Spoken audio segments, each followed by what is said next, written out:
40 band, right? That means you sang everybody else's songs. So one song that would be the Spinners.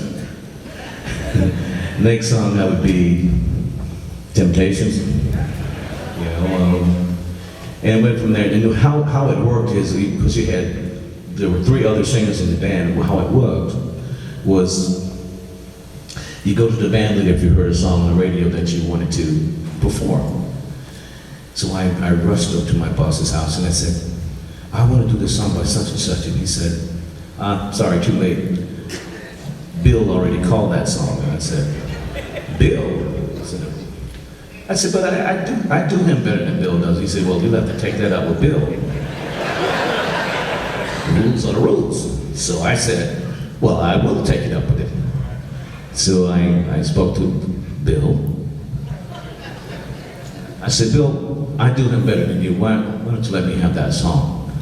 That was probably the wrong approach. And Bill spun around on me and said, you do them all better than me. So I said, well, I'll tell you what, I'll give you the damn song if you sing it like you. I didn't know what that was. And it started me on the quest to find my own voice and be myself and stop wanting to be or being a copy of something else, like with so much of what we have in music today.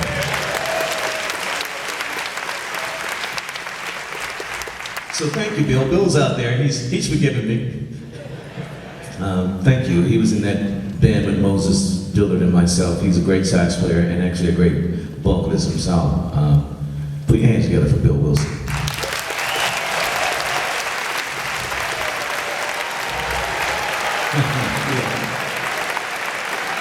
And it seems like everybody knew about this extraordinary night of accolades for me. It seems like everybody on the planet knew about it except for me. My wife is out there. I've been married for 6 years and together with this lovelies for about 9 years. And my mother-in-law was even here. I mean, all the Brits are here, as a matter of fact. So put your hands together for the British contendant that had something to do with this. This smile you see on my face and this attitude and this calm you see is all because of my lovely wife, who is one of the loveliest human beings on this planet. Thank you so very, very much, love.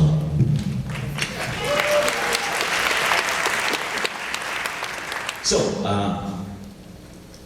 I'm a musician. You don't know that. I'm not.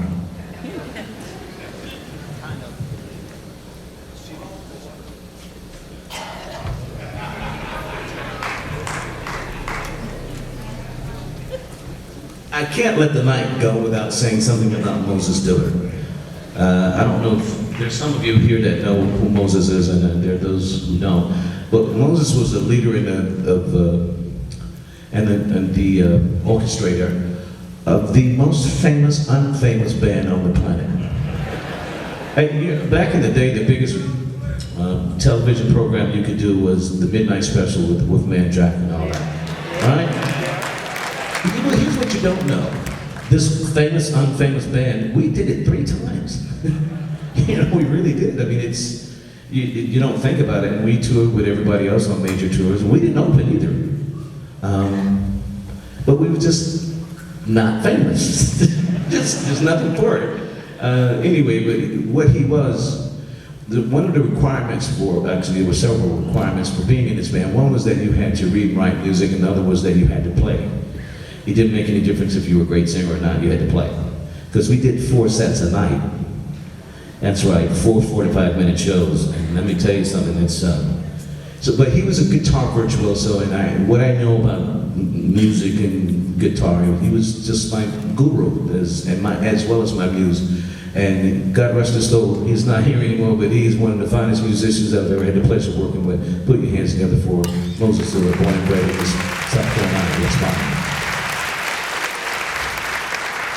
I rarely get tongue-tied. You got me tonight, because I can run my mouth, I can tell you that. Anyway, this song is a song I'm actually going to record, hopefully with Earl Cluett sometime, very, very soon. Yeah, I know I've got a guitar and he has one too, but he's Earl Cluett and I'm not. So, right? And Earl is a really nice man. He lets me be. He makes it seem like I can really play. But then at the end of the song, he just kind of turns into Earl Clue, and I just step back and go, okay, that's Earl. But this song is called King of Sorrow. It is performed, and I think co-written by one of my favorite female vocalists of all time. If you tell anybody that got a favorite after all those duets, I will disown it. I won't say it, because that's like, you just don't say it. Anyway, it's called King of Sorrow, which I used to be, but I'm not anymore and haven't been for a long, long time. But I think it's one of the top 10 torch ballads ever written by anybody. Here it goes. Sometimes at night. Is it on?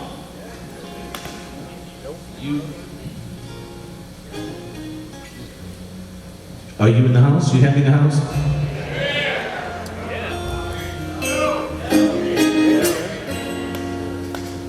There we go.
Inside private wall, I died the night before,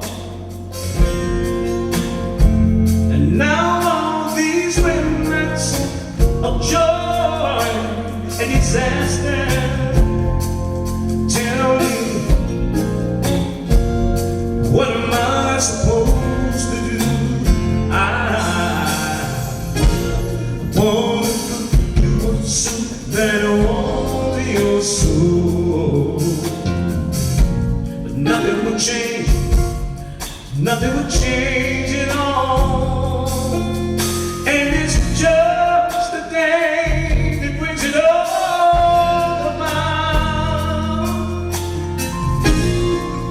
Just another day, nothing's any good. The DJ's playing the same song, and I've got so much to do, got to carry on. Will this misery, will it ever be gone? 'Cause it feels like I'm the king of sorrow.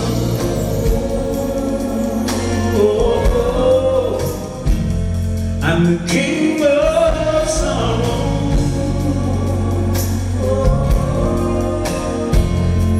The king of sorrow. I'm the king of sorrow.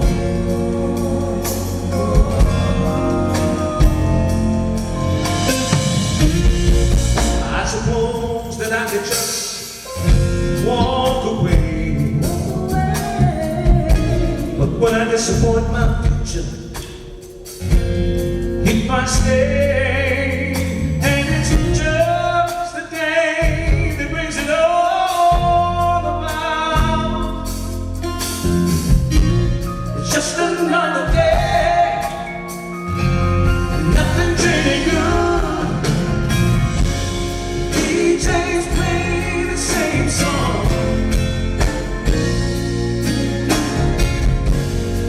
and I've got so much to do. I got